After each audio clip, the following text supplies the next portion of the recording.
Hey everyone, Ben African Cichlids here. So as you might already know, I'm starting to release some videos about fish store tours that me and Martin did in Mississauga, Ontario.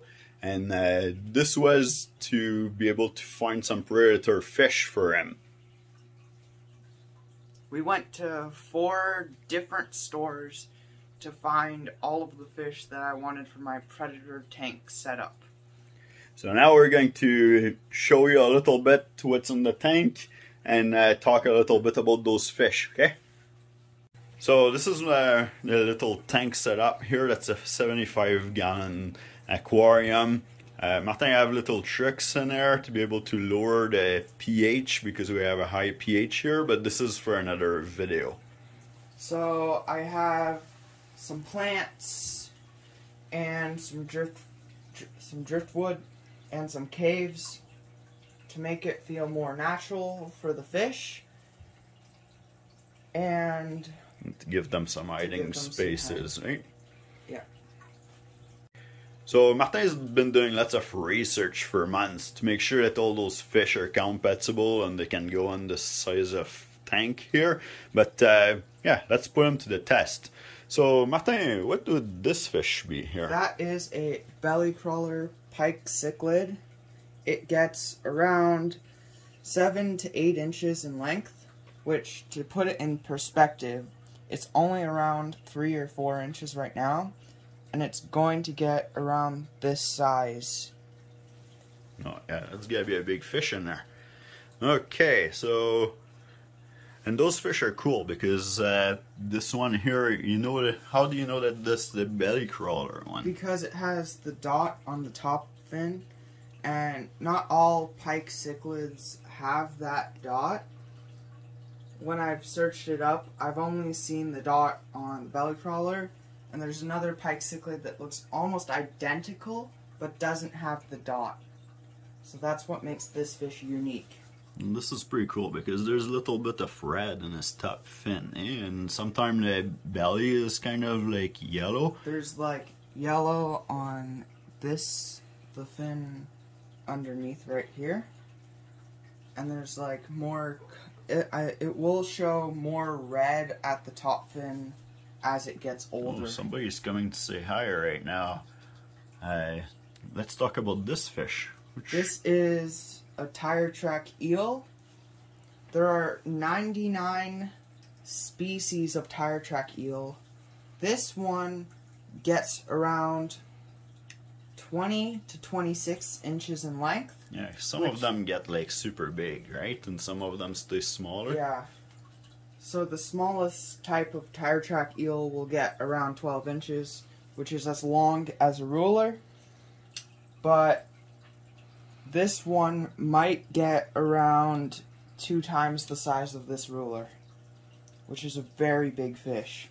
But right now, it's only around 3-4 inches in length.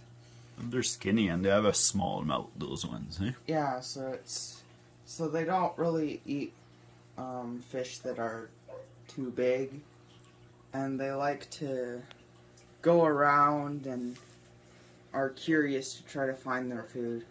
Yeah, they're funny the way that they move a little bit because they can move their head like separate from their body, not like other fish. So it's really funny when it's looking around for fish when the head moves on its own compared to the entire body. Knife fish. Oh, the African knife fish. This one, we're lucky to see it right now because when it's not feeding time, it's usually hiding in the lag. Yeah, so this fish has a fin at the bottom of it, and that is how it can move in any direction. It does not have a top fin, and it's one of those fish, it's a fish that is scaleless. So it does not have any scales, and it gets around 12 inches, which is the length of this ruler right here. Well, that's gonna be some big fish, eh? Yeah. But this is pretty cool because that fish can actually swim backwards too, eh? Yeah, it can swim in any direction. Alright, let's keep exploring this tank. Let's see what else you have in there. Oh, there's one. That is a Senegal Bichir. They get around 12 to 15 inches in length, which is as long as the ruler, or a maximum of 3 inches bigger than the ruler. They're pretty cool because they, to find their food, they actually use these little things on their face, on the end of their face, which is like which is where they smell. So that's how they pinpoint where their food is. So it takes a little bit longer for them to find their food, and they kind of look like little dinosaurs. Yeah, that's pretty cool, eh? I don't know if we can see that, but their top fin here is all like little points. So sometimes they put that up so it looks like a little dinosaur with the little bumps on the top. And you have 2 of those in this tank, eh? One which is...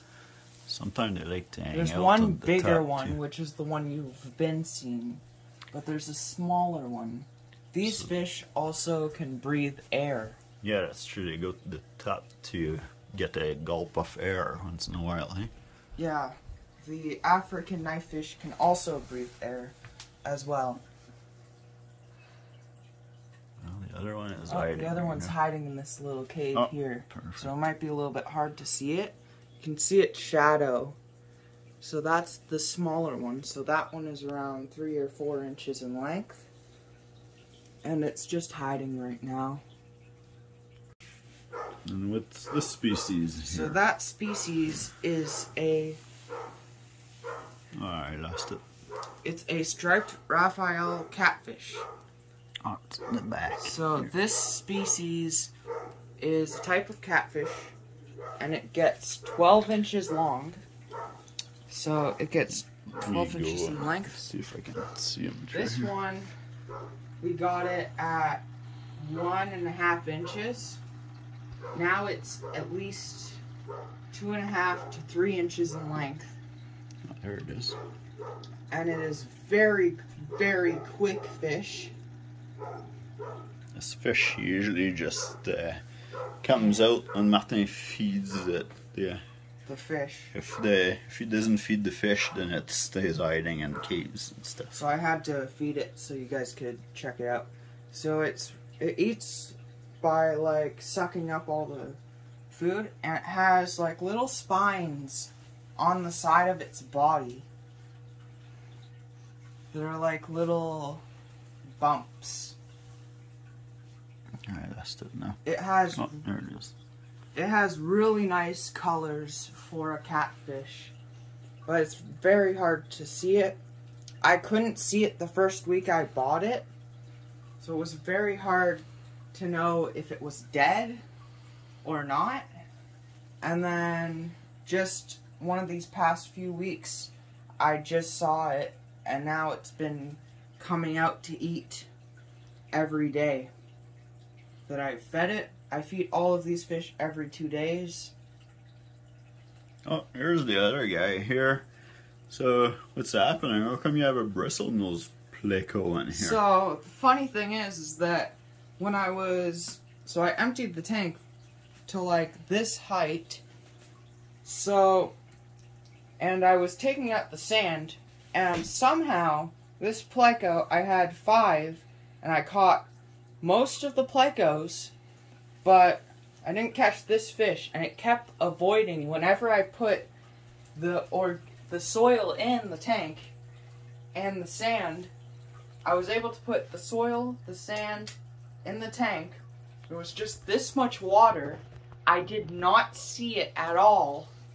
And then right when I put all the decorations back in, I saw the little pleco come to the front of the glass, and I found out I still had a pleco in there. That's funny. That's because you were trying to set up this tank from your African cichlids to the predator tank, right? That was before, so you had to keep the fish in there to keep everything cycle. So it still had some fish in there while you were getting your predator. Yeah, and then one of the plecos got away, and I've not tried to catch it because of all the predators in the tank. So, and it will be really hard to catch it right now. So I've just left it in there. Yeah, that's alright though, because they get to 4 or 5 inch, and if it's a male with full of bristle, maybe it's going to be fine with the other fish. Yeah, I think the pleco should be fine with these fish because anything that's bigger than 5 inches, bigger than 4 inches, should be fine in this aquarium and not get eaten by any of these predators. Well, thanks a lot for the update for this tank, Martin. Yeah, you're welcome. And then I think we're going to have to do some species-specific videos, and maybe a feeding video would be cool one time, eh? Yeah, that would be cool. Alright guys, see you in the next video. Okay, bye. Look how big it's gotten though since we bought it. I don't know for real. Remember how big it was? It was like that size when we got it.